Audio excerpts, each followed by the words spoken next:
So all this coronavirus now, there's a lot of talk about potential new treatments for it, right? Mm-hmm. And so what is it? The malaria, chloroquine.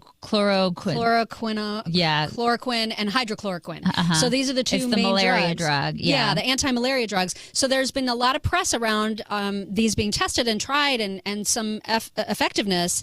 And so because President Trump has been very vocal about these in his daily pressers, and he's giving updates about where we are in the testing and so on.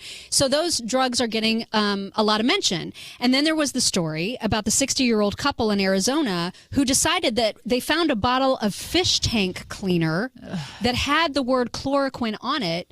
It also had the word phosphate right after it. In other words, it was chloroquine phosphate. It's a completely different substance. Totally different compound than chloroquine or hydrochloroquine. Yeah. Very, very different.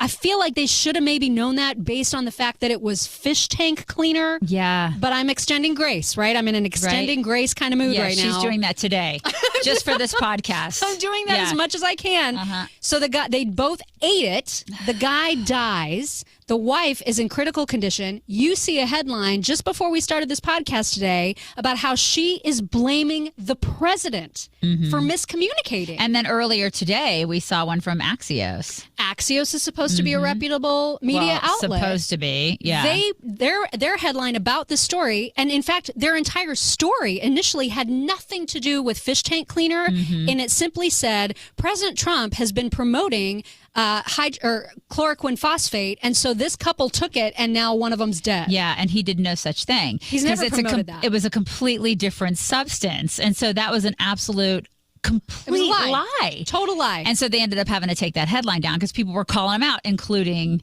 us.